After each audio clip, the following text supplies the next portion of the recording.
Jim Muir, the best journalist in the BBC, as Mam Jalal used to describe you. Oh, he was such a flatterer. Ali Rahman. It's a great honor to have you in our studios in 964, and we really appreciate your presence in our studio here. You are one of few reporters in the Middle East. You've covered the region for nearly 4 decades. No, more than 5 decades More now. than 5 decades, I Time would moves say. on, yeah. That's right. Yeah. And let's start with Lebanon, actually. I mean, you've seen many conflicts, wars, uprisings, revolutions, and you covered all of them. Today is the anniversary of the 50th anniversary, actually. Of the Lebanese War. Of the Lebanese War. Mm-hmm. And you are the only, or you were the only foreign correspondent who, as described by The Guardian, I think, back then, who covered the war from start to end. Except there is no end yet. No, Yeah. I'd like to know. I'd like to be around when it does end. We don't know. It's a very fateful situation right now. But in 1975, on this day, 13th of April, I was in Beirut. I'd already moved there about 4 months previously. I arrived in Beirut at the beginning of January, not believing or not thinking that Lebanon might explode into a civil war, because Lebanon had the reputation of being like the Switzerland of the Middle East, and it was supposed to be, you know, a nice safe place to sit and watch the rest of the region exploding, etc. As it turned out, it was exactly the opposite way around, that the rest of the region watched Lebanon exploding, starting on the 13th of April 1975. By then I was working for a small news agency, and most of my work was covering stuff outside Lebanon. I mean, just finding stories. I had to file about 2,500 words, which is maybe 7 or 8 stories every day by lunchtime. So it was very, very intense work.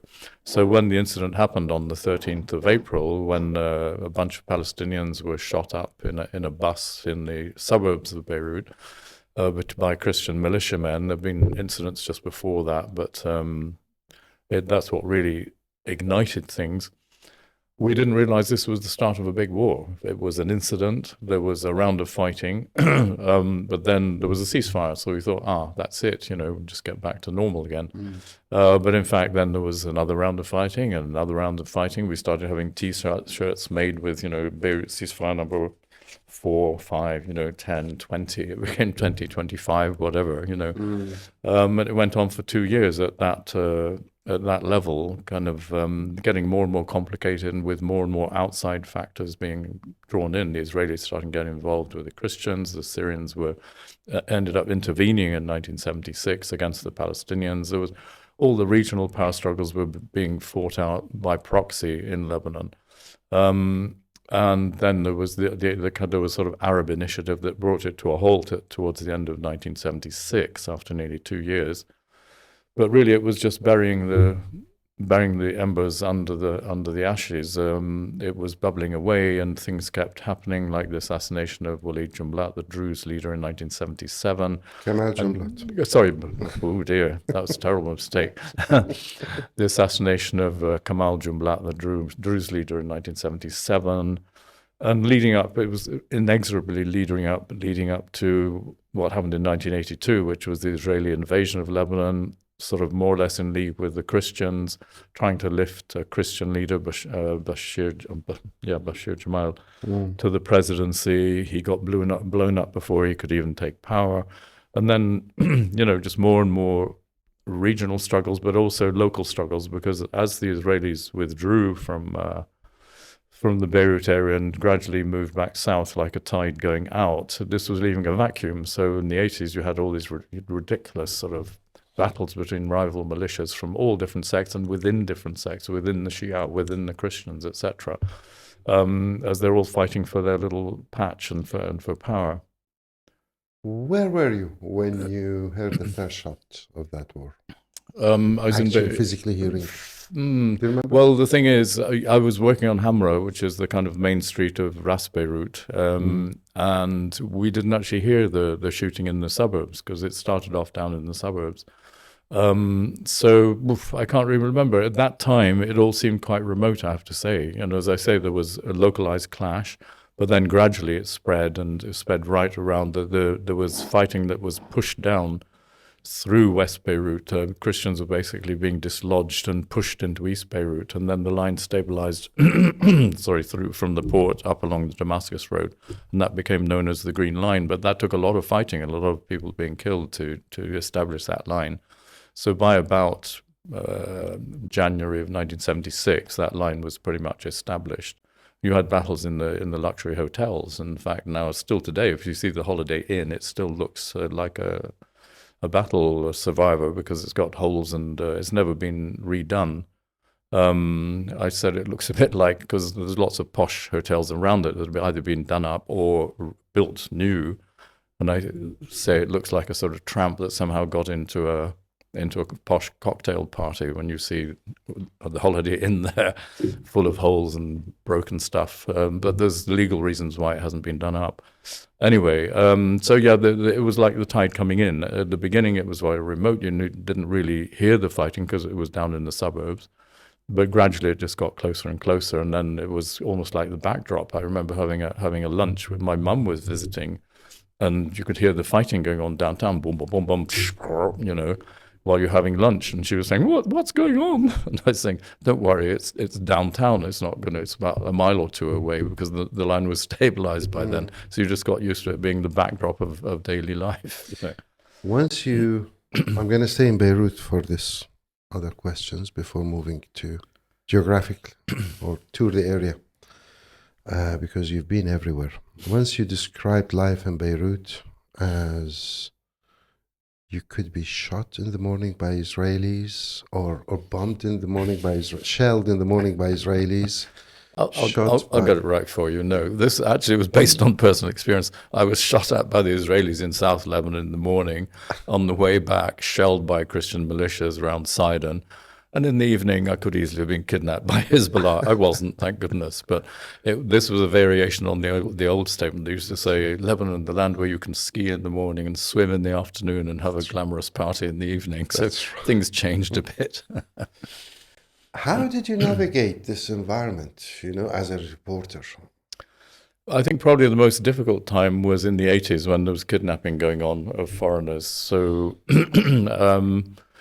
in a way, I was sort of lucky by accident, because even if they'd wanted to kidnap me personally, and a lot of them were targeted, like, for example, Terry Anderson, who was the AP bureau chief, ex-Marine, etc., they were obviously out to get him. They kidnapped him outside my apartment, although I was actually not there at the time. I'd sublet it to somebody. And they could have had two Americans, because he'd been playing tennis with an American photographer called Don Mel. But they just took Terry. They were obviously just after him. But even if they had been after me personally, it would have been difficult, because I was, by chance, staying in a house that had a Syrian army checkpoint right outside it, which I wasn't very happy about, but I suppose it gave me a measure of protection. And between there and the BBC office, I would normally take a different route every day, not as a security precaution, just because of traffic or whatever, and never at the same time, because I just didn't operate on a regular schedule. So people who are going to kidnap you almost always do it either outside your home or outside your office, because they know that one way or another you're going to be at one of those locations. But they would never have known where I was. So I was never, friends were, like David Hurst, for example. He was kidnapped, but he put himself in a very vulnerable position down in the suburbs. And he had his car supposedly broke down. It may have been a conspiracy, I don't know, but they got him there. But he managed to actually get away. It was very amateurish. But if they're seriously after you, you're going to be pretty lucky not to get nabbed. Syrian checkpoint outside your house reminds me of another story, that the Syrians threatened you because of your reporting. Yeah, this was to do with Syria. In 1980, I did a trip to Damascus, and by chance I was in the lift in my little hotel, and I met a man, actually an Afghan professor from the Desert Research Institute up in Aleppo. And he said, "Oh, you're a journalist, you should come to the north, because there's all kinds of things going on up there." He said, "There's been a curfew in Aleppo for a week, and they keep blowing up government buildings and cars. And I said, what? Because in those days, the media was so, we'd call it primitive now, Yeah. that the regime could actually totally control news. There'd been a curfew, there were people being assassinated, killed, etc., and nobody knew anything about it. So I jumped in my car and I drove north. I only got as far as Hama, which was under like an intifada. You know, the Shabab had thrown out the mukhabarat, and they were burning tires on street corners, etc. It looked like a full-scale intifada, and they were cursing the regime and stuff. So I learned more, and I went back to Beirut, did the story. Of course, the Syrians denied I'd even been to Syria. They were very, very angry because they'd completely suppressed the news up till then. And a bit later in the year, I got a very credible warning that I was on a Syrian hit list, and the Syrians were actually assassinating journalists in Beirut at that time. And there was Salim al-Lawzi, for example, who was the publisher of Al-Hawadis magazine. He was living in London because he knew he had a problem with the Syrians, but his mother died in Beirut. He made a lot of contacts, and he was assured that it would be safe to come back to Beirut to bury his mother. And when he was there, he deliberately went very high profile. He met with the prime minister, pictures in the paper, etc. On the way to the airport, they got him, took him up the mountains. When they found his body, he'd been tortured. His tongue had been cut out. His hands had been soaked in acid, so the flesh was all off, etc. So, you know, when you learned you were on a hit list, they did also shoot a Reuters correspondent called Bernd de Boesman outside my BBC colleague's flat on the 6th of June of that year, 1980. He survived happily, and his son actually has the same name and works for the BBC, but Bernd himself is still in Washington, D.C., he's still alive.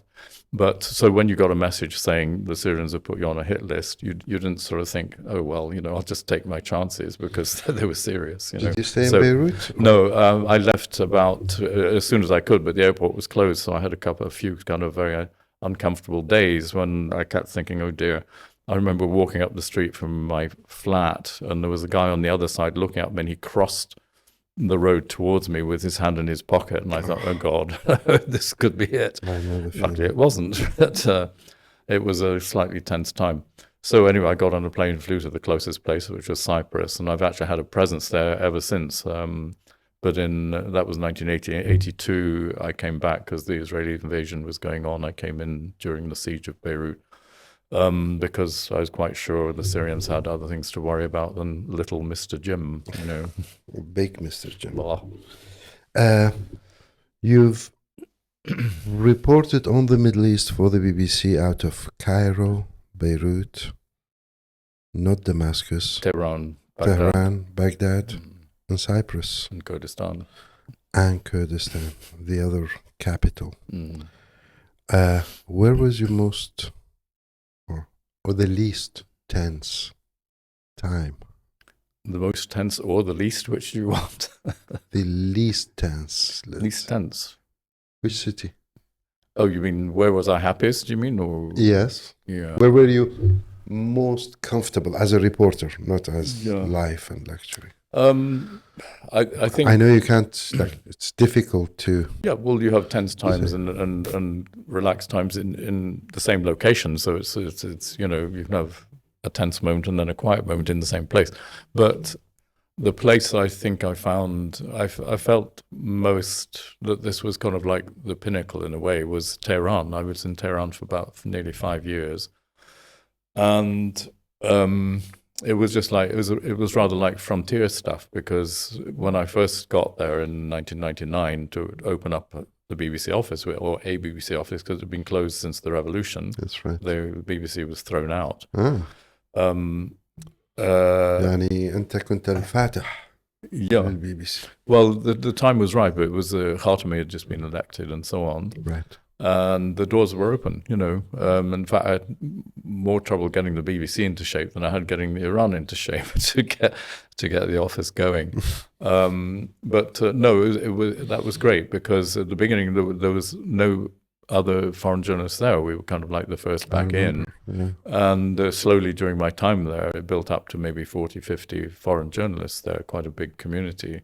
And I had quite a fair-sized office with, I kind of sublet desks to other journalists and so on. It became a little sort of news center almost, not as impressive as 964, of course, by any means.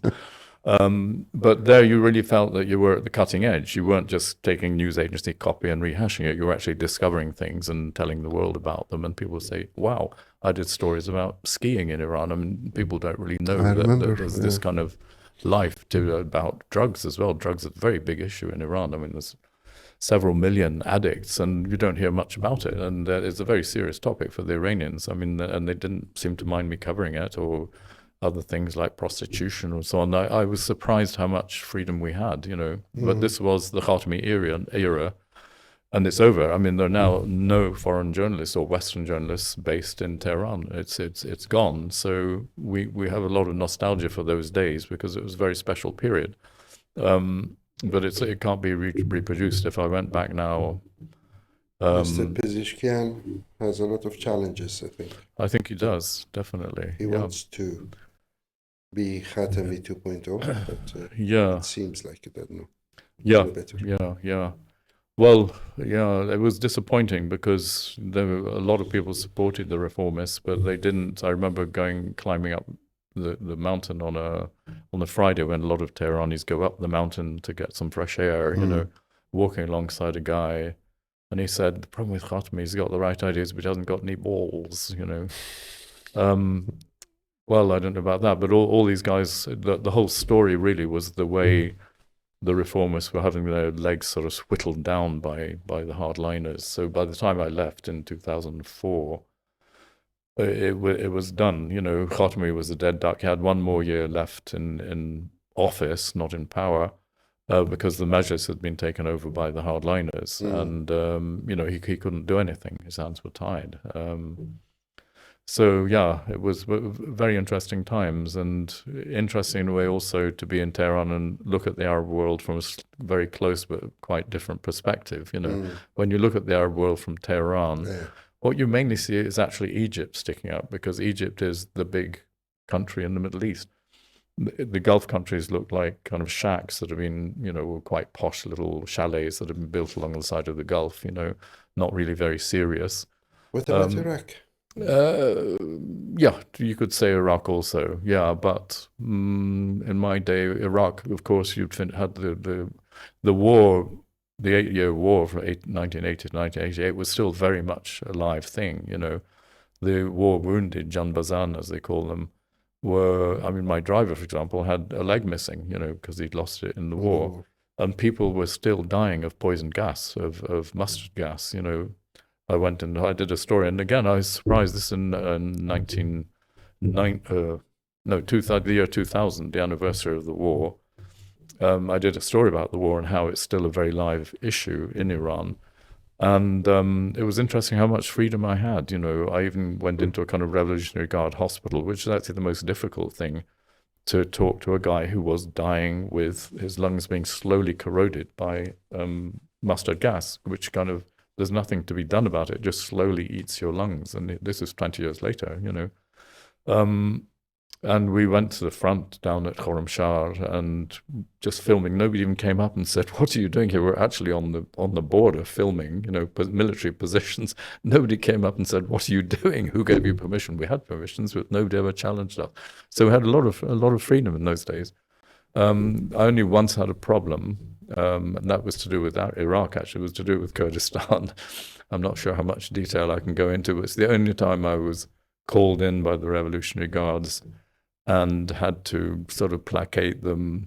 It was an ordeal by tea and fruit, because we met in a villa in northern Tehran and they were very polite, and lots of ta'aruf, as they call it. Ta'aruf is another Arabic word being taken by the Iranians to mean politeness, politesse, you know, slightly insincere politesse. Yeah, we were talking about this. Many words. The word inqilab, for example. Yeah, exactly. They pronounce it inqilab, by the way. In Farsi, it's revolution. In Arabic, it's coup d'etat. Yeah, exactly. The word tawfan. Yeah. In Farsi, it's tornado. In Arabic, it's a flood. Yeah, exactly. Yes. Yeah. The flood of Al-Aqsa, heavy rain. Yeah, flood of Al-Aqsa. Yeah. Or tornado of Al-Aqsa. We don't know. We'll see. Yes. I was, and of course, this is the first time I feel I'm the one who's asking questions. You know, it's usually We ask you. the questions. It's usually you who come to the region and say, "Hiwa, what's this? What's going on?"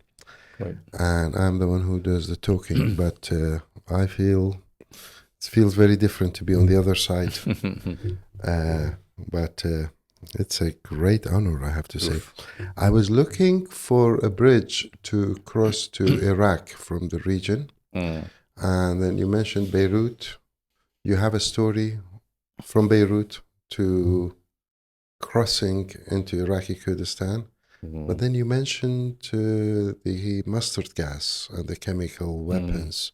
You also has a story of crossing from Iran to Halabja when it happened. No, I didn't. No, I wasn't involved in Halabja at that time. I went to Halabja later on, of course. But Right. No, I didn't. You were not directly. in the Corps for No. journalists? Okay. Let's talk about your first crossing to Iraqi Kurdistan. Yeah, that was in... My dates are getting muddled up now. But no, it was 1991. And of course, to put it in historical context, Saddam Hussein had invaded Kuwait, been kicked out by the Americans, but because they were being encouraged by President George Bush I to rise up, the Shia rose up in the south and the Kurds rose up in the north against Saddam Hussein's rule. And Saddam hit back, and the Americans didn't do a lot to help, you know. So the Kurds, you know, having taken over Kirkuk and Arbil and so on, were fleeing into the mountains. Anyway, the leadership was coming in from outside. I think Kak Massoud came from Iran, and Mam Jalal Talabani came from Syria. So I came along with Mam Jalal. So we got to Qamishli, which is in northeast Syria, to cross. How did you meet Mam Jalal first? When was the first time you met him? I'm pretty sure it was in Beirut when there was an opposition conference. That's but right. I possibly met him in London as well. To be honest, I'm a bit vague about that, but certainly in Beirut. And that's why I kind of, you know, tagged along with him when he came across to Kurdistan. What we hadn't accounted for was rain. This is Taufan, maybe it's Taufan Saddam, I don't know. But it rained and rained and rained. We were stuck in Qamishli for several days just waiting for the rain to stop. When it did, you know, the space between Qamishli and the Fish Harbour crossing was a sea of mud, you know, waist high practically.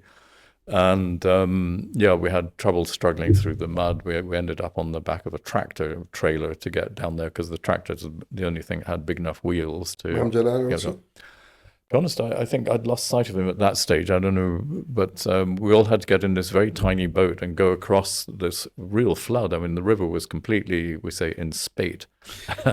And it washed away boats, and it washed away trees were sort of coming down. You know, the boat had to sort of dodge these trees floating down. So you were embedded in Mam Jalal's convoy?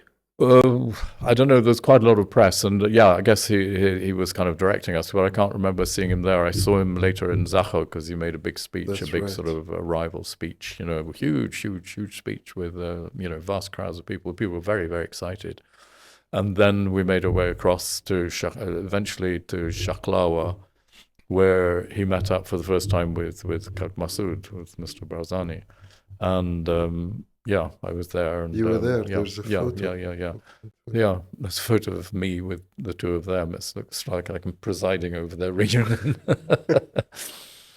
Yeah. Do you remember that first meeting between them? I don't know what they got up to, but they seemed to be quite happy to see each other. You know, I don't know what went on behind closed doors, but Obviously, the two of them usually just Yeah. go behind a Yeah. closed door, leaving everyone else outside. Well, yeah, exactly, including me. But of course, this was the big drama for the Kurds because it was exactly Easter of 1991, the whole of Kurdistan was on the move. I mean, I don't think any civilians stayed behind. The whole of Erbil, the whole of Kirkuk. Dohuk, when I was still in Dohuk, in early part of this adventure, there was a rumor, because everybody's paranoid about Saddam Hussein using poison gas. Somebody claimed they'd smelt, this whiff of pears or whatever the smell. They used to say. Apples and pears or whatever, yeah. And the whole of Dahuk evacuated. It was quite dramatic. People in hospital beds, people with drips and so on. The father of Sami Abdurrahman was in a car, died in the car leaving Dahuk on that day. And the same thing happened in other places. I was up later on in Rawandus, and again, rumor went round that Saddam was attacking and there was poison gas and stuff. Just everybody in the middle of the night, like 1 o'clock in the morning, women with their kids, streaming up into the mountains.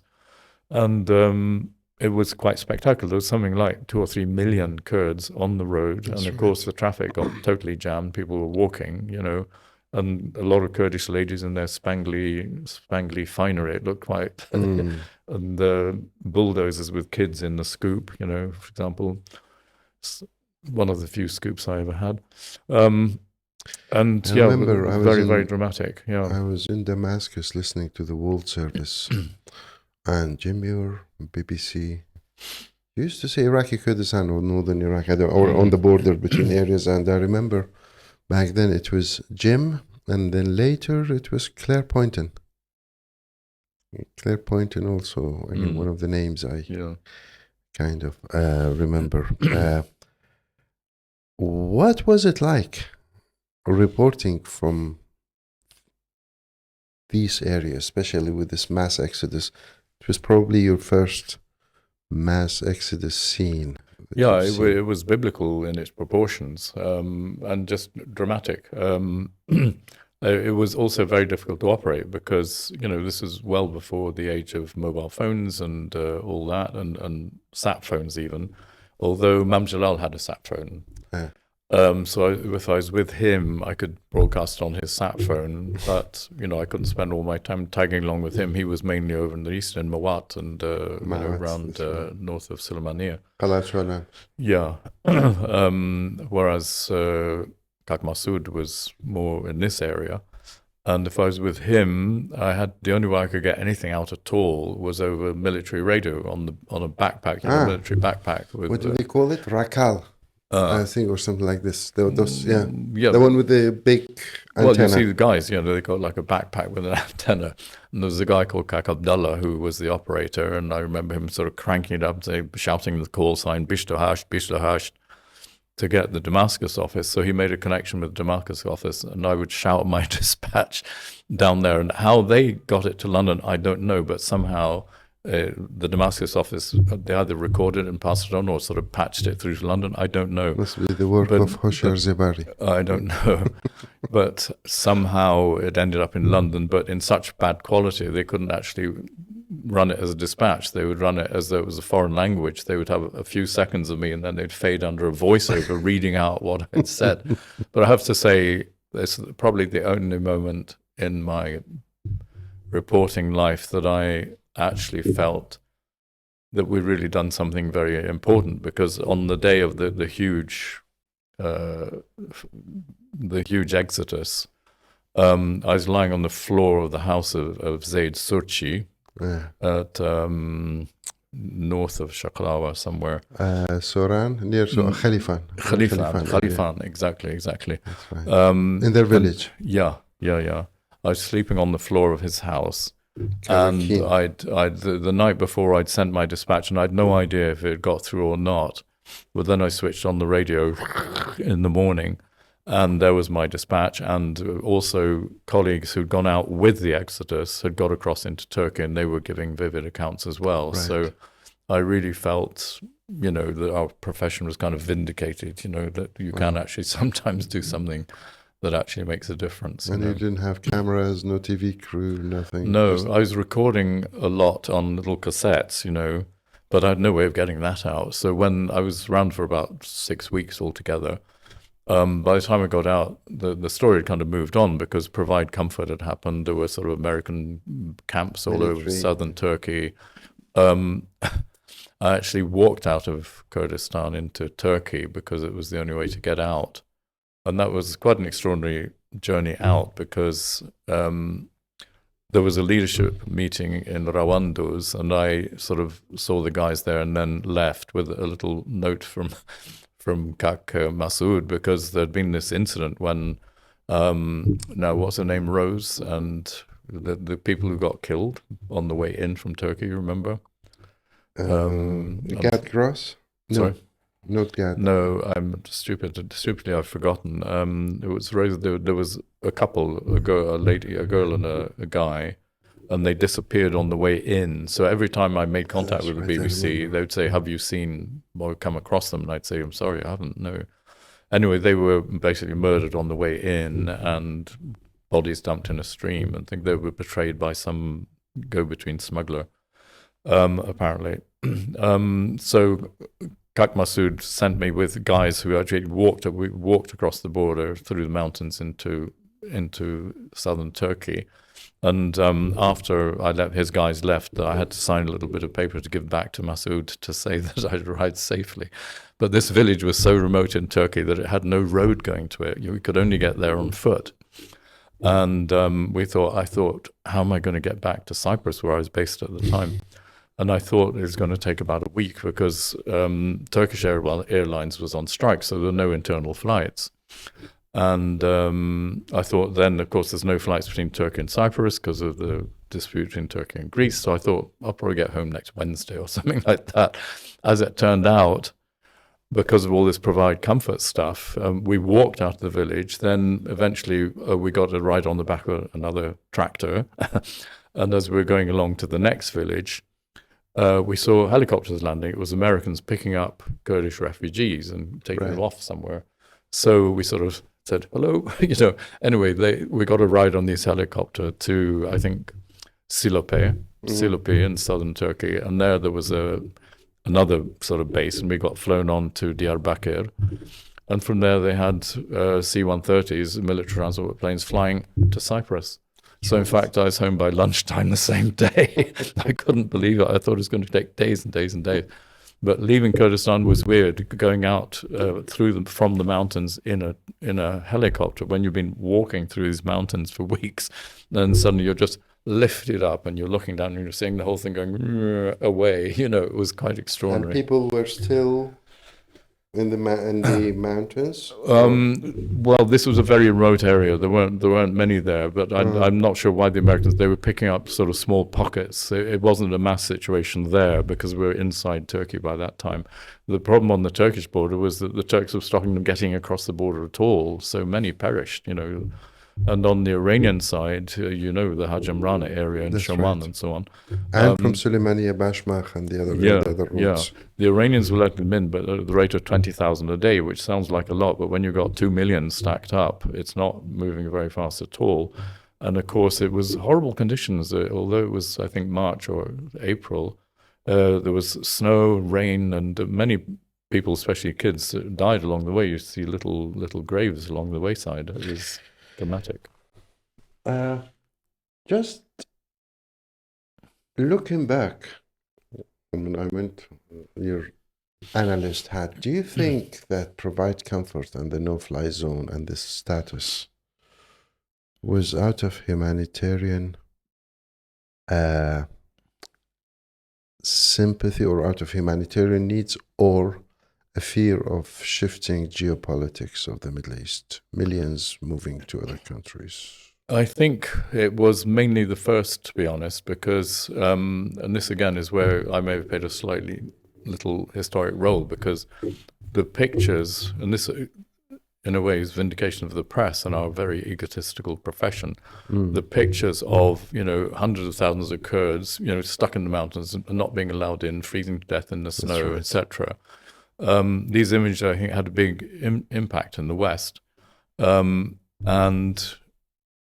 John Major was the British Prime Minister at the time. And he saw this stuff, and he proposed the idea of provide comfort, of setting up a kind of air umbrella, the safe haven, so the Kurds could actually go back to their homes rather than being displaced. So the idea was to make a kind of air umbrella over Kurdistan to stop Saddam advancing forward. but they couldn't do it without the say-so of the Kurds. And there was a meeting of the Kurdistan Front, the leadership involving Imam Jalal, Talibani, and Barzani, and so on. And I was there, and I reported on the BBC, and John Major heard it and used that as a basis for going ahead with this thing. That's what Kak Massoud believes, anyway. And that's right. I hear them a lot talking about the role of Jim Muir. I don't know about that, but anyway, the next year Jim when you're having elections, well, 2 JMs, the following year when there were elections, you remember there was a big standoff because there were allegations of fiddling and stuff, and they had long meetings. And eventually decided to make it 50-50 PUK, KDP. But they were coming out of the building, were having meetings and going to lunch in another building, and the press were being kept sort of behind a fence. And Kak Massoud looked around and saw me, and I get a bit emotional about this. He came across and he said, "I'll never forget what you did for our people." That really... Yeah, they are. We all are. Well, it just touches me a lot when I heard that. And he doesn't forget. Are you seeing him this time? Tomorrow at 11 o'clock. Yeah, great. I'm sure he will like it. A while back, I went with John Randall to see him. Yet another veteran. Yeah. Oh, a great friend of the Kurds. Yeah. Throughout the 90s, you were in and out of Iraqi Kurdistan. Yeah. Until 2003. Yes. I remember Mr. Barzani saying to me before, because everybody here seemed to know that 2003 was going to happen, long before the world knew about it. People were saying, it's going to happen. The only question is, timing and what's going to be the excuse. And the excuse was, or the pretext, weapons of mass destruction, which didn't exist, and terrorism, which, I mean, if you think of terrorism under Saddam, there was pretty much zero in terms of international. I mean, of course, he was not nice to his own people, but you couldn't call him a master kind of global terrorist at all. He was, squeaky clean compared with what happened after Saddam went, when the place became a complete hotbed of terrorism, Qaeda, Daesh, all the rest of it. We had very fertile soil here after Saddam was overthrown. So the excuses were completely spurious, but everybody here was convinced it was going to happen. And what Mr. Barzani told me was, getting rid of Saddam is not the problem, it's what's going to come after that's going to be the problem. And when I saw him again after it happened, he said, "You see, I told you what was that was going to be the real problem." And in a way it still is, isn't it? You described once a moment in 2003 as one of the worst in your life. Oh, yes. Yeah, that was here as well. I was that time I was based in Tehran, and I came across with my Iranian cameraman, Kaveh Golistan, and my Iranian driver. No, I was driving, actually. I drove myself. But we hooked up with a producer from London, and, we were all waiting for the inevitable to happen, the American invasion, etc. And there was all kinds of stuff going on because, the Turks didn't want the Americans to launch it from Turkey. So there was all kinds of stresses within the coalition and so on. Anyway, so we were basically waiting for that to happen. We did a story about, because the Americans wanted to make sure they weren't going to get stabbed in the back, there was this Ansar Allah up in... Ansar al-Islam. Ansar al-Islam, yeah. Who were up in the mountains, just inside the border from Iran. That's right. Tawela and Biara. Biara. That was the first sort of action. There was American Special Forces and Peshmerga from PUK went up there, and we covered that story. I think we were the only ones who got that. And then everybody just waiting for the invasion to happen, and we thought, well, let's go to Kifri because that's the closest you could get to Baghdad without bumping into Iraqi forces, and they'd actually withdrawn from the Kifri area a few days before. So we went down there, And it was actually the day the Iranians called Sizdah Bedar, which is the day when all Iranians go out for a picnic. It's a bit like Nowruz here, when everybody goes out. There at Sizdah Bedar, and it's bad luck. 13 days. It's the 13th day of the Nowruz, of New Year. Yeah. Right. And they regard it as bad luck to be at home on that day, so everybody goes out in Iran. And as it happened, because we were quite relaxed and there wasn't a hot news story going on, we actually stopped at the roadside for the first time in the several weeks we'd been there, and had a picnic, which was unprecedented. And Kaveh looked really sort of happy. He'd washed his hair. He was got glowing with excitement. And he was so excited about the job. He said, "I'm only really happy when I'm in a war." Anyway, a few hours later, he was dead because we were guided into a minefield. The Iraqis had withdrawn from a hilltop position. I wanted to park in the lee of that position, but we had a Peshmerga guide who said, no, go down into this sort of grassy dip. And we went down there. It was a minefield, but we didn't know that, and he didn't know that. And the first thing that happened is my producer from London, we were going to do a live thing from the position.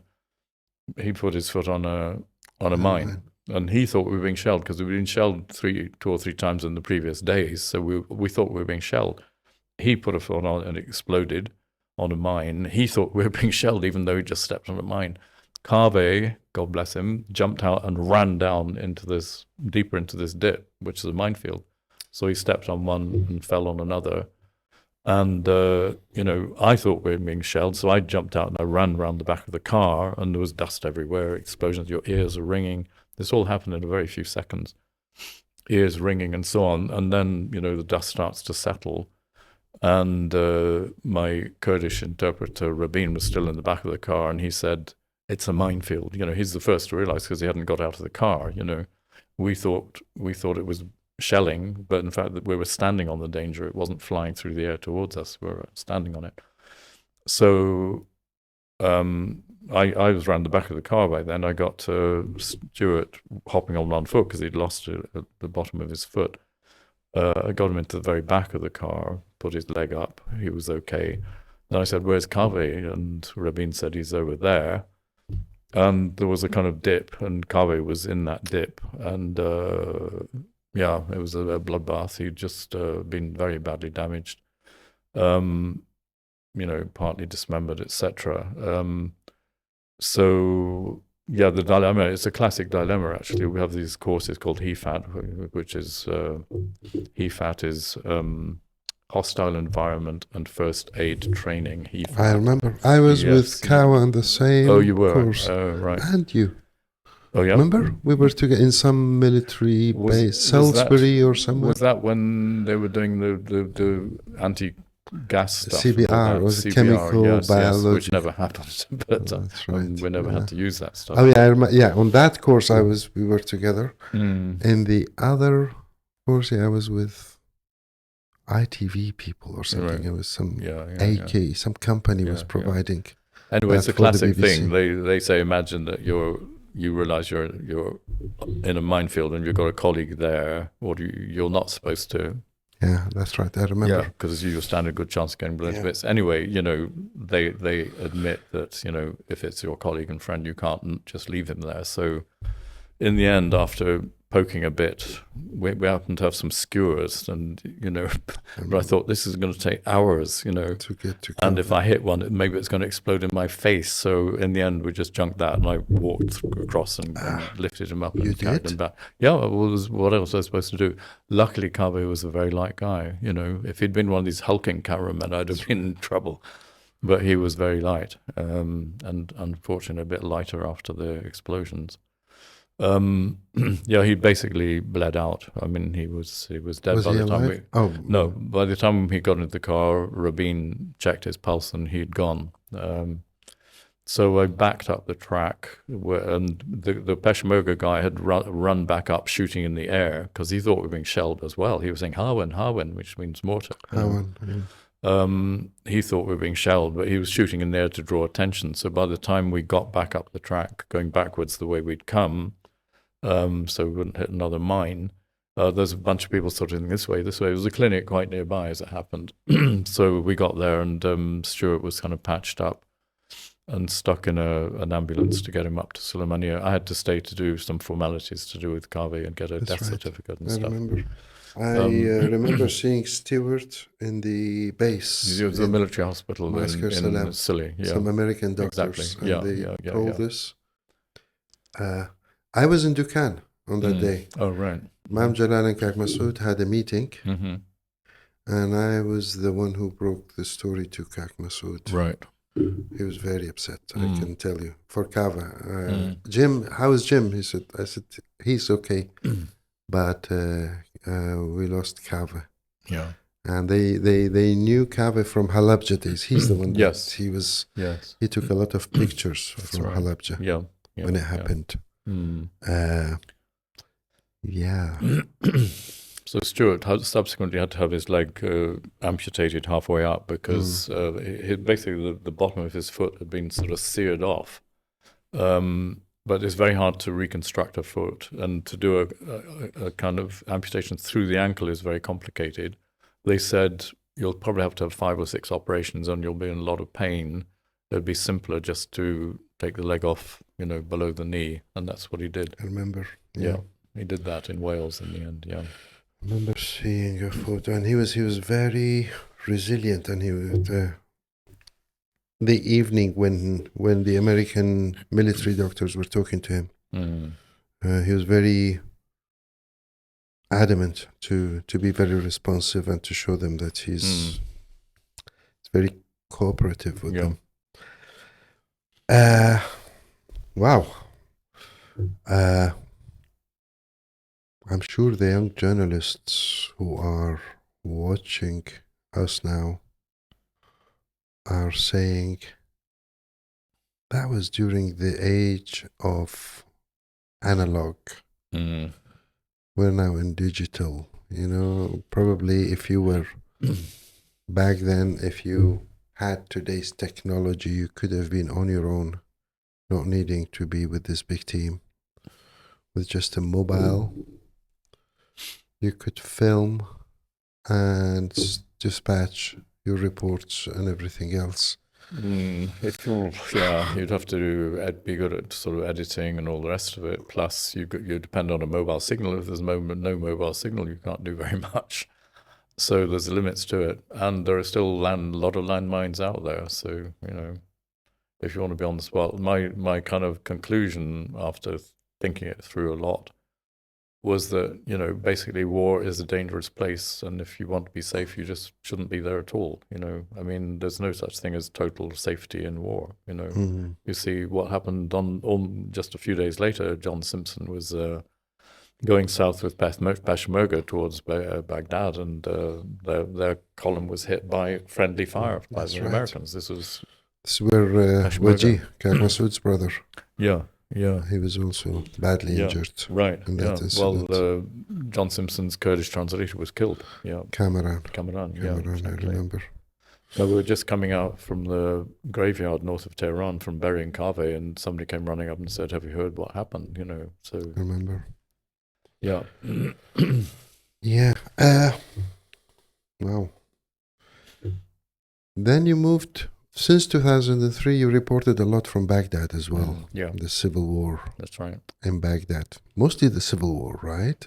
Yeah, a lot of, yes, I guess mostly the Civil War, yeah. Being a Civil War expert. The Civil War expert of the Middle East. But it was fairly frustrating because we had to be kept locked down quite a lot because there was actually a danger of being kidnapped both by Shia groups backed by Iran and by Sunni fundamentalists, whatever you want to call them, who'd be quite happy to chop your head off on video. It was that time, sort of 2005, 6, 7, 8, whatever. I mean, it was really dangerous. About, on average, 100 bodies were being found every day in the morning in Baghdad, having been tortured to death. They used electric drills to drill holes in people. There was sectarian carnage of a horrible, horrible sort. And basically, the Sunni extremists had sort of open war on any Shia, because for them Shia were murtadeen, they were, apostates, and their correct behavior was to kill them, Yeah. and they were very happy to get their hands on a foreigner, and, slice their heads off in public, on camera. But quite a few were also kidnapped by, Shi'i gangs working for Iran and kept for political purposes. If I had to choose, I'd prefer them, because at least they weren't going to chop your head off as a kind of warning or whatever, or just kind of meaningless display of tawahush. Reporting on identity was almost something that was with you from the start. Identity conflicts usually lead to civil wars. You've seen the Lebanese Civil War, the Kurdish Civil War, Yes, and the Iraqi Civil War. What did you learn about reporting on identity, ethnic, religious, sectarian? Yeah, interesting question. We tend not to ask ourselves such brainy questions when you're in the field. But I think the basic syndrome that's happened is that nation states have been kind of broken up. And I think in a way, this is all in keeping with Israel's philosophy of breaking the region down into component parts, be they religious or ethnic or whatever.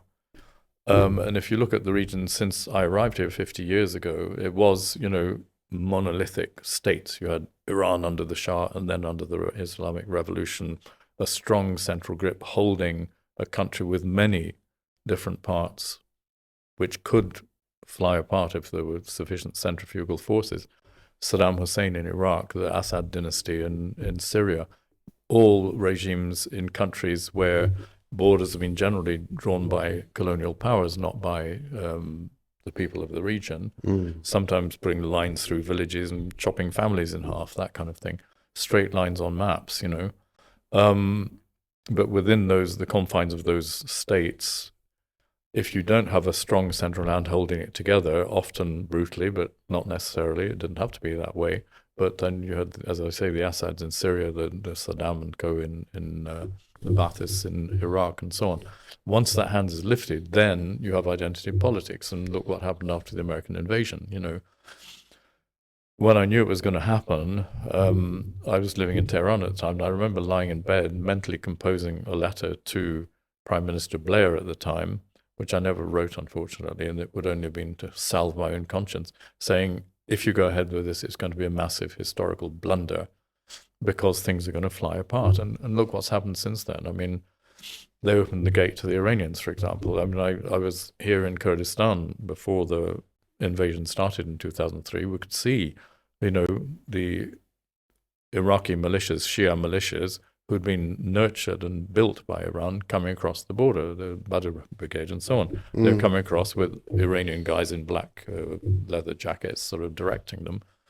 And they moved down to Baghdad after the invasion. And, a lot of these Shia leaders had Farsi-speaking guards around them, And then, the Americans rail against, a spread of Iranian influence in the Middle East. Well, who opened the doors? Who knocked down the wall that Saddam Hussein had built? And politics became very much, you now have who is the president has to be a Kurd, and because of various reasons it has to be a PUK Kurd. Yes. Who is going to be the prime minister has to be a Shia because they're a majority. Who's going to be Speaker of Parliament has to be a Sunni. Same thing in Lebanon. You have the same kind of breakdown, sectarian breakdown. Yeah, and now we have a case in point, which is Syria. You had the Assads there, and I'm not defending these regimes because they're horrible. The Assad was horrible, Saddam was horrible, but the fact is they were controlling. In fact, I remember actually down in Baghdad in 2005 or 6, I asked the guy who looked after, he directed our office guards and drivers and things, in many ways the most important character in the office. I asked him, probably about 2005-6, I said, were things better under Saddam Hussein? And he looked at me like I was a nutcase, and he said, are you crazy? He said it was 100% better. This occurred because in those days there was a sort of implicit deal. You forget about politics, but you can have a job. You can drive to Basra in the middle of the night without getting hijacked. You can have a life. That was the deal. That was the stability. Yeah. that Ma'am Jalal So when the once... Americans come in using words like freedom, democracy, and things, it doesn't mean anything if your kid can't go to school without getting kidnapped, and then you get extortion to get him back or whatever. You know. Yeah, I remember Ma'am nothing. Jalal once, in response to this, he said, the most stable place is the graveyard. Yeah, the only stable place is the graveyard. Yeah. That's So that's the stability argument of stability versus... Wow, Jim, we could go on for another 2 days maybe talking. Probably, yeah. About all the stories. But I hope our audience, especially the younger ones, got a feel of what it was like, of the days, of what it's like to be a war reporter or a war correspondent. I should say I never considered myself a war reporter. I regard myself as a Middle East reporter who did wars because they happened and you're there, you know. Yeah. But I never really regarded myself. Although I have to say that sometimes I felt when I was in a horrible situation with bombs going off or whatever, it did sort of feel like home sometimes somehow because you're so used to it. But I never considered myself. It was more the politics. I mean, war is politically very interesting because I can't think of any war that happens that doesn't change politics, and it's the political impact of wars that's interesting. It sort of fast forwards history, really. I remember whenever I saw your reports, initial reports about an event in the Middle East, I distinctly remember the Khan Sheikhoun use of chemical weapons by the Assad regime.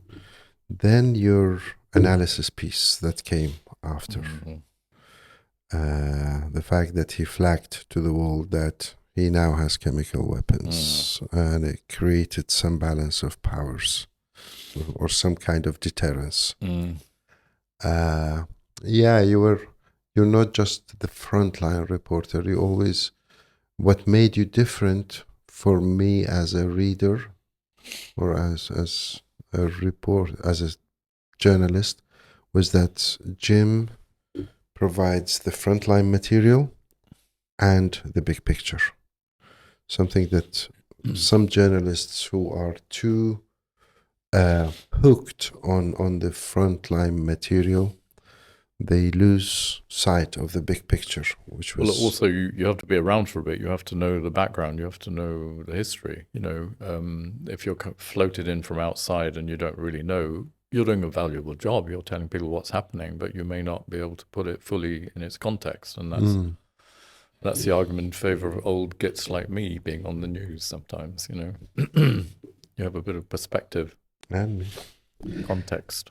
Talking of legacy media or old age mainstream media. Would you say legacy or mainstream? We don't know. Do both, actually, yeah. And then now we are in the digital age. You moved from the walkie-talkie, or bistuhasht, into a WhatsApp message now, or a Telegram, or whatever that you can send. And the various platforms and the algorithms. Before we used to have to tune to the BBC World Service to listen to Jim Muir. Today, you appear in my feed on Facebook or Instagram or on social media in general. What happened to storytelling, to reporting with that shift? I'd like to think it's still there. Obviously, the new technology has revolutionized things, and in a way, there's been a lot of dumbing down, you know. But I'll tell you one thing that's interesting. Before I stopped doing regular news reporting for the BBC in 2016, they asked me to do a big piece for online, a written piece, about the origins of Daesh, of ISIS. You know, why did it happen? Why does it do the things it does? Why does it chop people's heads off on camera, etc.? And it's something I was very keen to do because I wanted to answer those questions myself, you know. So I was given, you know, like 6 weeks to do it, which is a luxury, you know. Right. I came here, I went to Baghdad, I was in Beirut mainly. and accumulated quite a lot of material. At some point, because this nowadays with the internet, you could actually spend 10 years researching that, or you could nowadays put it into AI and just ask the question of ChatGPT, tell me all about ISIS, and you probably get it all there without having to go and look for it. Anyway, the point is I wrote this piece, and it was initially, it ended up being 15,000 words, which is it's more than 10 times the size that they normally would run. It's a New Yorker It was piece. huge. It was, it was very, very big. Plus they put in, bells and whistles. They put in video and audio inserts and all the rest of it. And they were a bit nervous about it because they'd never put anything that big on the internet before. And when they actually launched it, it collapsed. It collapsed the web for them for a bit until they Because of the pumped it traffic? back up. It was so big. No, it was so big, Ah, such a big file. It was 15,000 words. It's 20 times the normal size of a website article, a full size article. Anyway, they were astonished because within a day it had got something like 2 million hits. I mean, it was massive. But for them, for the media managers, much more important than the number of hits was the duration, what they call the retention. Engagement. How long do people stay read on that page? And the average was way beyond any record that they had for anything they'd ever put on the internet. The average is something like 5 seconds. That's right. This was more than 6 minutes, which for an internet story is a lot. It means a lot of people read it all the way through. Which takes a good half hour or hour even. So good content still has its audience. Yeah, that's what I'm saying. That there is still a place, or it seems from that, for example, that there is still a market for something that's more than just a short read, a sort of a kind of 200-word sort of upsum of whatever, or a tweet or whatever, that people actually want to know the background and why do these things happen? Where do these people come from? And those, but obviously you've got to write quite well. If you don't, they're going to tune off pretty quickly. That's right. But yeah, as I say, that gave me some reassurance that there is still, a market out there for, serious but engaging material. It doesn't just have to be a tweet or a quickie on Instagram or whatever, But those things have their place, and they are reshaping the world. Let's face it. The world is being reshaped by what happened in America just now with doing this meeting on, was it Telegram or no? It wasn't. Signal. On Signal, yeah. I mean, business has been Jeffrey done that Goldberg. way. Politicians are putting out their message on social media, and they can't not do it. I thought at the beginning we could sort of quietly ignore it and it might go away. Well, no, it's come back and it's biting us in the ass. And if you're not the first mover, it comes back in a bad shape. You can ignore it though. Frankly, I mean, you can. Suppose you're being attacked on Twitter or whatever it might be. If you just ignore it, it goes away after a while because they get tired or something else catches their fancy. So I think we do take it a bit too seriously, but it has changed the world and it will continue to do so. And AI now is so powerful. God knows where we're going. The long form journalism is a discussion, a continued discussion I have with my editors at 964 in Kurdish, Arabic, and English. I am more inclined towards what you just spoke about, being from kind of a similar or the same school, but they tell me, apart from the English editor, Ahmed Haruri, he believes in long form. Right. And longer pieces. We can do both. Why not do both? Yeah, maybe we could combine a bit of both. We do sometimes in Kurdish and Arabic. Now, with the other question we have, with the rise of technology and internet kind of democratized a lot of the tools and a lot of professions. We see many local journalists emerging in these regions. What can the foreign correspondent add to what they're already doing?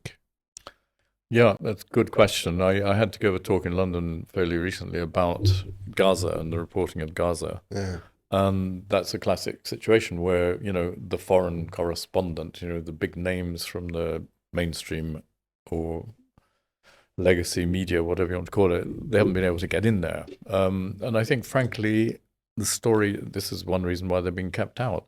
The story would have been a bit different if the big names had got in there, and because people, in a way, want to see things through the eyes of somebody they know, whether it's John Simpson or whoever, and it sort of gives more punch to the story.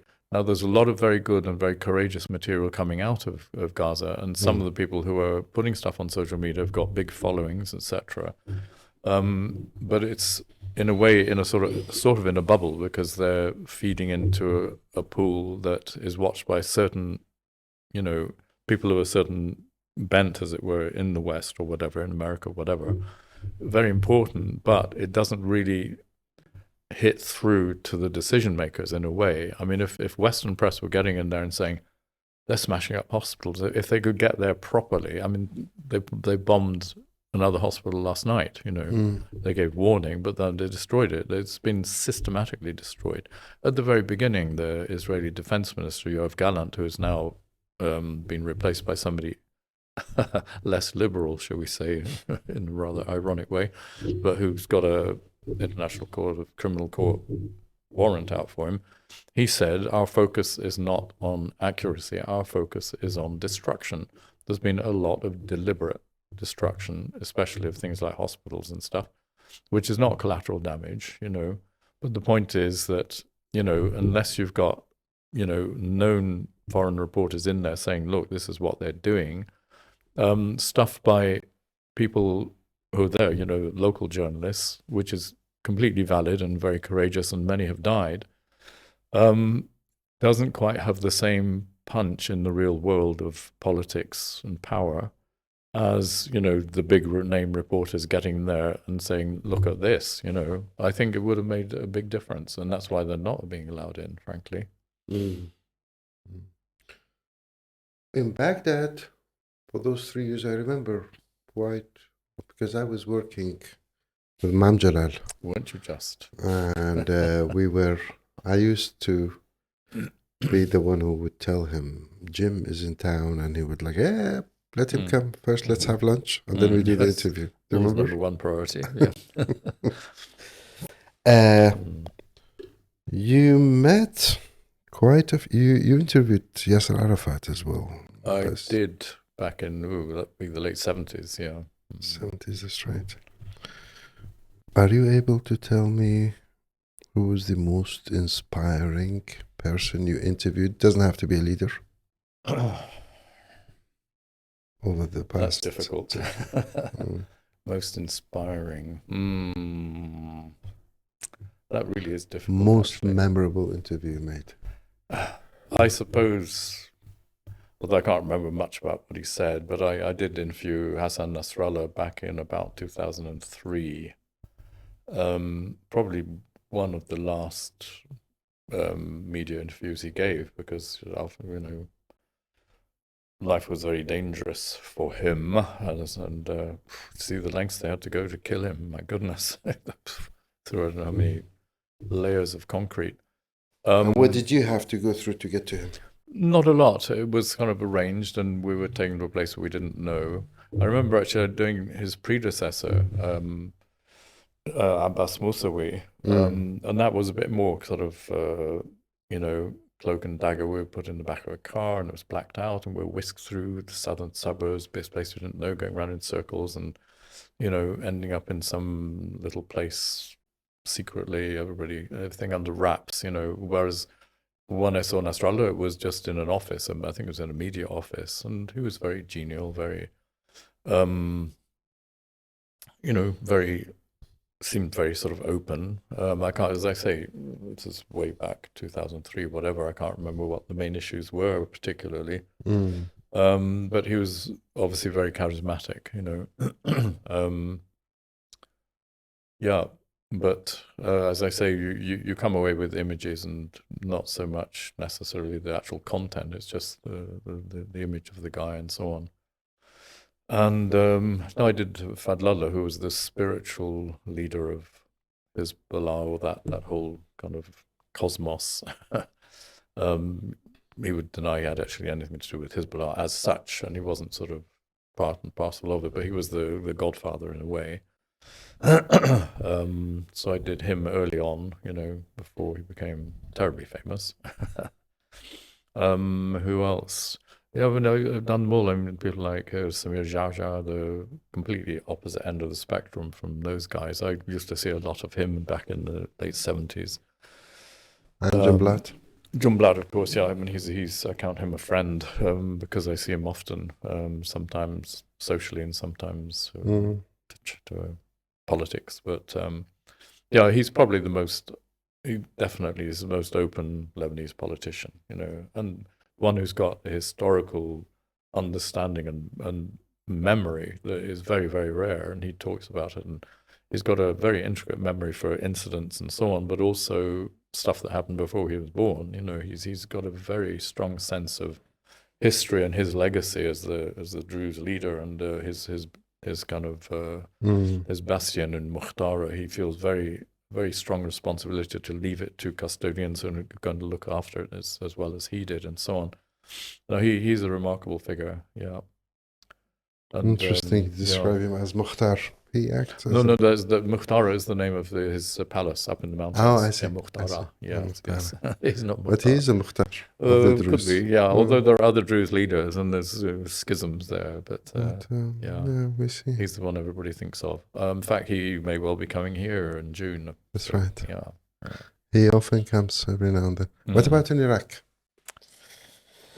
Yeah, well, again, very friendly relations and good, because I was quite involved covering the Iraqi opposition before the overthrow of Saddam. So, people like Adel Abdel Mahdi and so on. There's a kind of club almost, people who went to that school in Baghdad. That's right. Tanya knows the school because her dad went there. Yeah. The Jesuit school. Yes. Is it? Or the college, Baghdad College, Kulliyat Baghdad, Baghdad College. Yeah.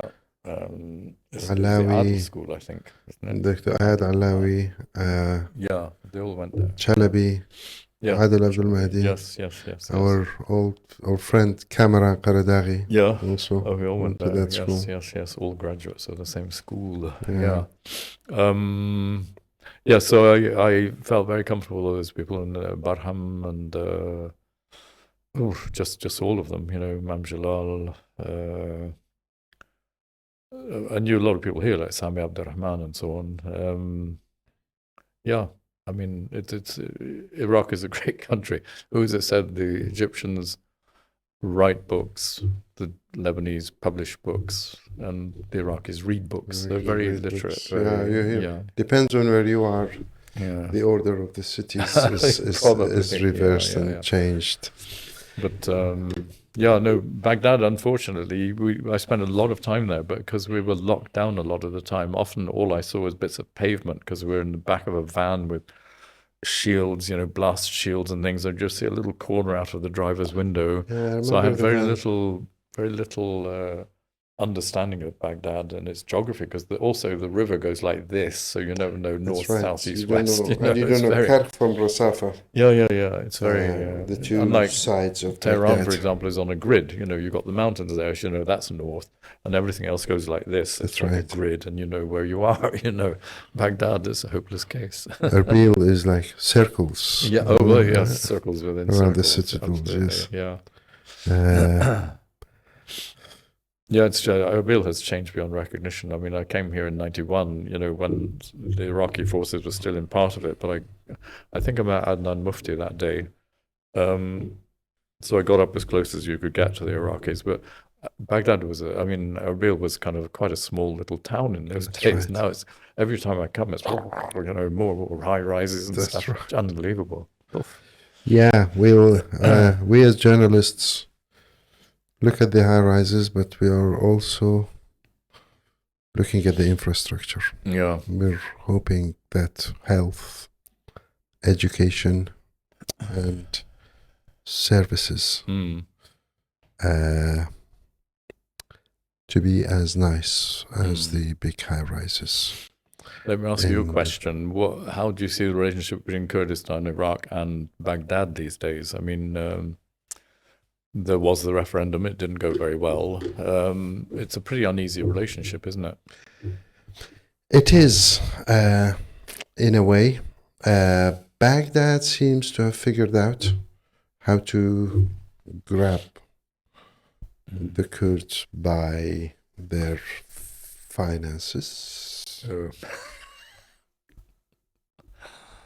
And the issue is now reduced to salaries between in the eyes of the public. It is, when did the salaries come? When would they come? The biggest story that we sometimes we get traffic on our website is the salary story. When is it arriving from Baghdad? Did the Minister of Education, of Finance, sign off the payments or not? There is an issue of trust, and I believe there's big miscommunication between the two cities. We need to have the right teams to negotiate and settle that. It is some of the fundamental issues are still not agreed upon between Baghdad and Erbil. And by Erbil, I mean Iraqi Kurdistan, or the Kurdistan region.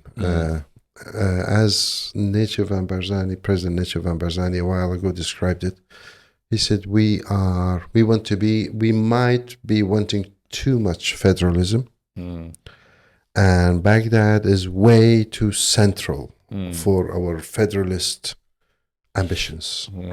So it is that conflict, that discrepancy that is creating an ongoing problem. The other day, I think when you were the Kak Masoud spoke about the three fundamental principles of 2003 upon which that we had the constitution, equality, consensus, and again, one of those, the three fundamental principles, and partnership in the new Iraq. And he says, unfortunately, we don't see that. The other key hurdle, I believe, is that, with all due respect to the Kurdish negotiators who go to Baghdad, they lack A, the language, B, the historical depth and understanding and context of Baghdad.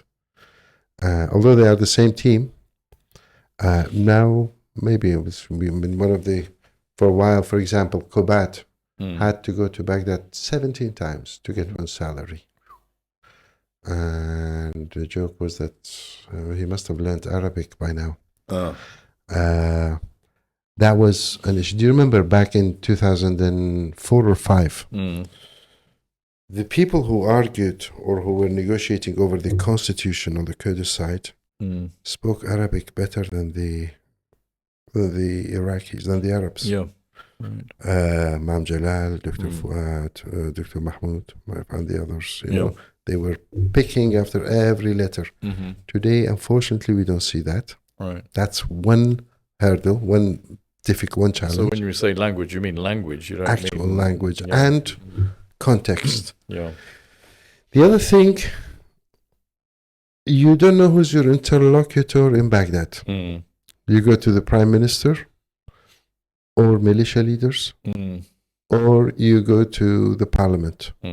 Or the new element now is the judiciary and the judicial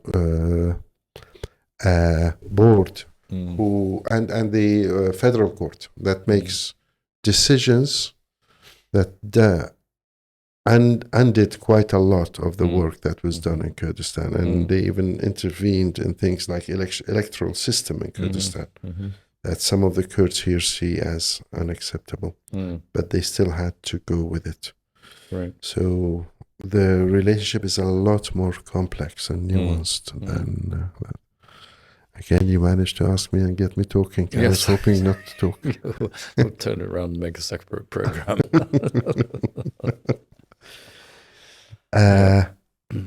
Last question. Shall I? Sure. I'm going to leave it like this. A story or last two questions. I have last question and a question after the last. How's that? That's two questions. Okay. One thing you think people got wrong abroad about Iraq and Kurdistan? That's a question. One thing people that you think. What is the one thing that you think people got wrong in the world media about Iraq and Kurdistan? You're talking about decision makers in the West or media or what? Both. Both. Yeah. That's a big question. Well, as I say,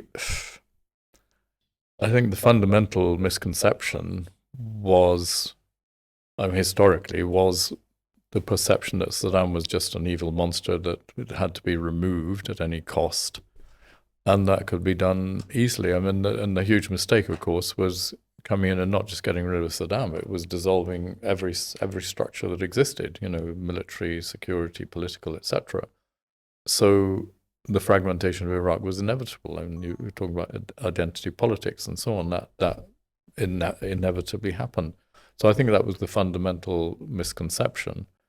Again, I'm absolutely not defending Saddam. I don't know if there's a way of having a kind of tight control without some kind of unpleasant dictatorship, but there are examples of countries, even in the Arab world, where there's quite strong control. I'm thinking mainly, actually, ironically, of monarchies, quite strong control, but stability, whereas as soon as you rip away that control, it just falls to bits. And I think that was a fundamental misconception about Iraq, that, if you get rid of Saddam, it's all going to be sweetness and light and doves of peace fluttering in the air and everything's very fine. You just say the words democracy and freedom and everybody is going to be very happy for the rest of their lives. It sounds like Trump, doesn't it? Everything's going to be happy. Right. It's going to be wonderful. Beautiful. It's not the way it was. So I think there just was a fundamental lack of historical understanding. And that was why what happened. However, I'm not sure if it was accidental or not, because it's led to this fragmentation. It's led to Iran flooding the Arab world in a way that it never did before.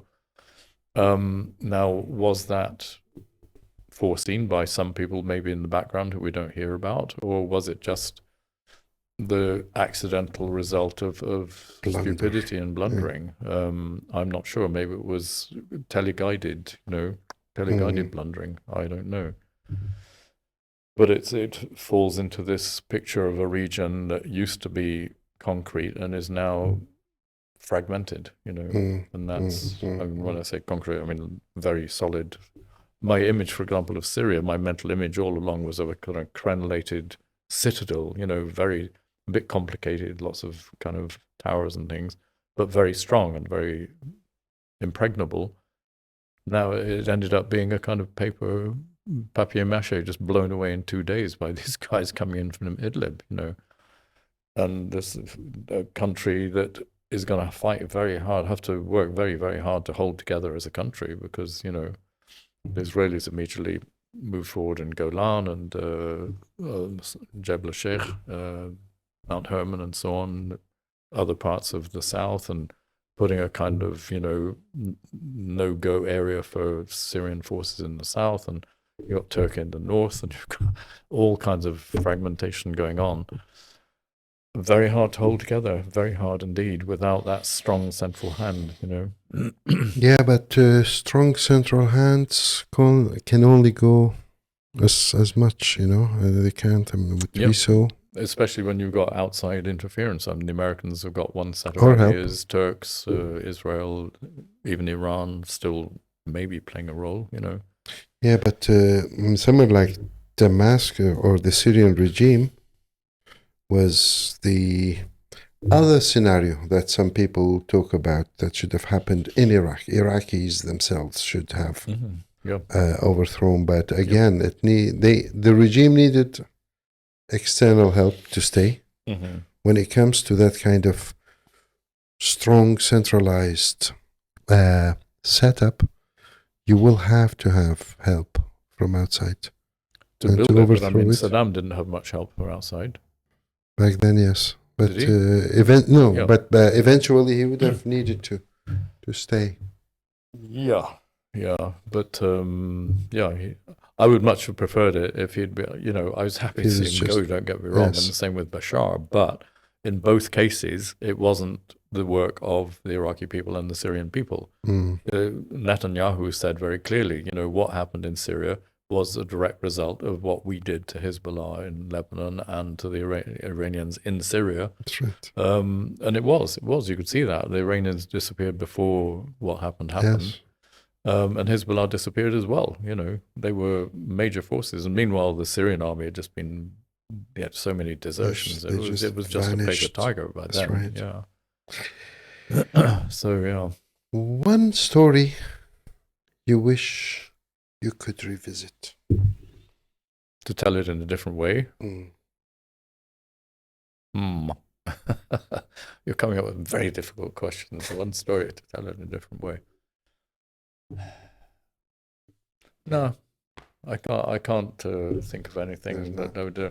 The huge changes technology. I mean, it was, in a way, I think what we were able to do then was it more valid? I don't know, but latterly, reporting became so technologized. I mean, reporting for BBC, the BBC had all different news strands, live radio, live TV, internal stuff, foreign stuff, etc., website exploding as well. It became like a sausage factory, there was very little time to actually go out and interview people. And it was pretty rare to be given the chance to do that piece on ISIS, for example, or to do the stuff in 1991. I wasn't actually on BBC staff. They would have stopped me doing it for safety reasons. Nowadays, you have to have a safety advisor and you have to have, body armor. I never saw body armor till well into the 90s, I never saw a safety advisor till well into the 90s, I don't know that you could do that kind of reporting nowadays. Yes. They wouldn't let you just sort of disappear and then, you phone in 2 weeks later from somewhere. They don't even know where you are. That's right. Nowadays, there's a cult of, unless the competition is so great, they push you to there's moral pressure to take dangerous. That's what happened in 2003. Yeah. When I teamed up with John Simpson. Yeah. Newsnight went back. His team was hit. He didn't want to leave. Him and Tom Giles. Yeah. And they were sitting like lame duck. Yeah. And then I didn't want to go back to London. Then we joined forces. I joined the team. And we went to Tikrit. Yeah. Fake news in Iraq, we suffer a lot. I think could it be because of this sausage factory attitude of the mainstream media or us? No, I think it's just. I mean, we have a big problem with it. How do you deal with it in the West? It is very difficult, and it's kind of new. So I'm not sure people have adjusted to how to handle it. For example, you hear some Trump saying something outrageous, but it could have been invented by AI. You're never quite sure. I mean, eventually it becomes clear whether it was or not. And if it's something outrageous, it probably was him, but you can't be that sure. And they can do images that are faked as well, or people saying things that they didn't say. So you've got to be terribly careful. And I think we're just at the beginning of trying to elaborate ways of dealing with that problem, because it's huge. You could have whole swatches of news totally fake, and it's a real problem, and it's a very recent one. So I think they haven't yet figured out how to control it. I mean, should all A stuff actually have a brand, mark in the corner? Otherwise, there's some way of, there's some way of imposing that to make it clear that something is fake. I mean, I've seen some people that do put, AI generated or just AI or something in the corner. But if it's not legally obligated, then you may not do it, and people will get fed. And people believe what they want to believe. That's the problem. That's the real problem. They're not skeptical. They're in their own bubble, and they will look at something that reinforces their beliefs. That's right. And they won't scrutinize it the way it should be scrutinized. They will believe it, you know. That is the big problem, and I hope we can get to some objective way of controlling it, so that things are clear. If somebody's lying, you know, the light starts flashing, saying he's lying. It has to be a combination of, I think, media savvy public, media education, some technology, and some journalism. But how the three are going to be combined? Exactly. It's a big struggle. Yeah. It requires a very educated public too, and people with open minds, and I'm not sure everybody does have open minds. That's the problem. Yeah. Did I forget anything? No, you didn't. You've asked everything you could possibly think of, and a lot more. Jim, thank you so much for your time. It is a real honor for us to have you in our studios. You exaggerate. This is AI. My pleasure. Thank you so much, Jim. Thank you.